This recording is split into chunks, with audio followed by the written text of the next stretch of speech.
Hello, I'm Rachel Lahav, the great-granddaughter of Zvi Preigerzon, and I will be reading an extract from a section of his book, When the Menorah Fades. This section refers to the chapter in which Jewish refugees were hiding in the Ochel, the grave site of Rabbi Shneur Zalman, the altar rabbi, the founder of the Chabad movement. Part 2, Chapter 10. The police officers have bolted the door from the outside. They are standing there on the other side of the door, keeping watch to make sure that not a soul escapes. The cemetery is silent, just as it has always been. The sensitive ears of those locked inside can hear their own beating hearts as loudly as if they were rolling thunder. Seized with panic, they all swallow hard. They are silent, their eyes sticking out in the dark as they await their fate. In the other room, in the Ochel, the eternal flame continues to flicker over the grave of the rabbi. Ginsburg is standing there near the wooden dome. His head is bandaged, and there is a strange-looking wound beneath one eye. He is now standing face to face with the holy rabbi. Man possessed two souls, one divine and one carnal. So long as man is among the living, the two souls were at war with one another. Once a man departed this world, then the divine soul claimed victory over the carnal soul, and caught fire from those mighty sparks, rising ever higher as it strove to separate itself from the wick that clung to it.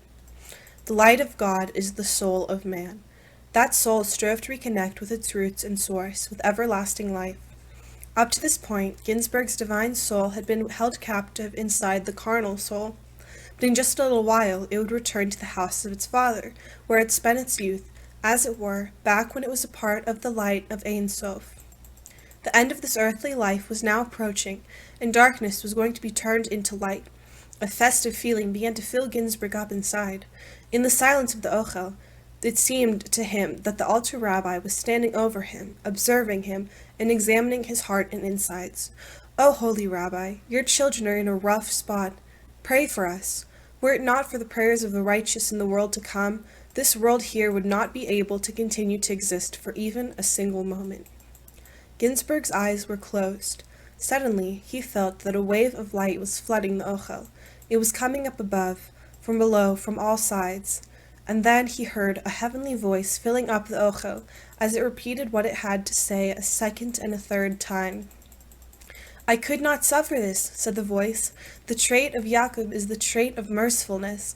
Open the cave beneath the eternal flame. Open the cave beneath the eternal flame. Open the cave beneath the eternal flame." Ginsburg opened his eyes. What's this? What cave? Everything was just as before in the Ochel. The light of the menorah flickered in the darkness. The dome was pitched over the grave of the rabbi.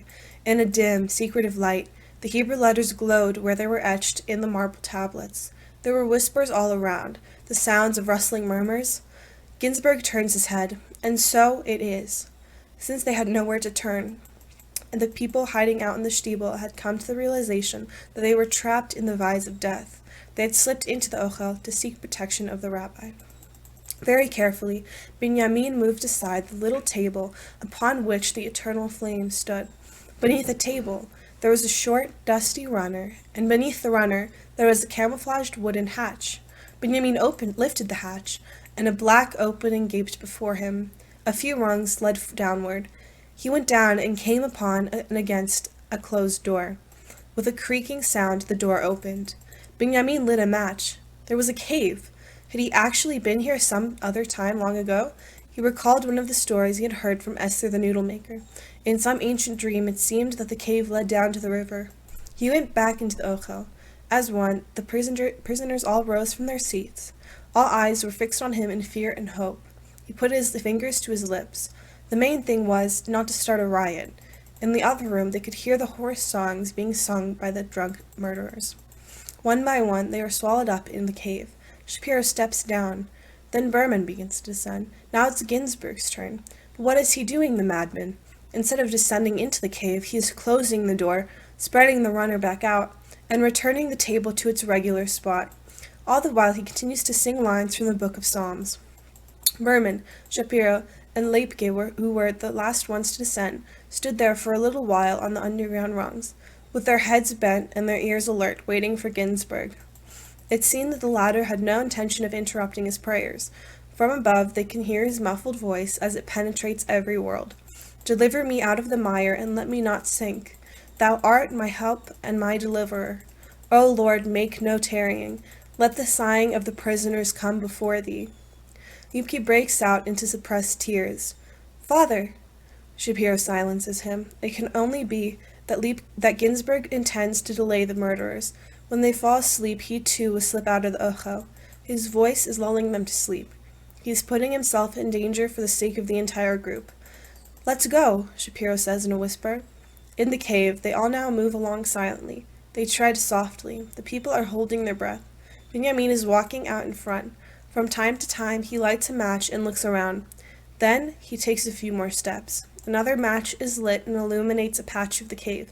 A few more minutes pass. Benjamin is the first to arrive at the mouth of the cave.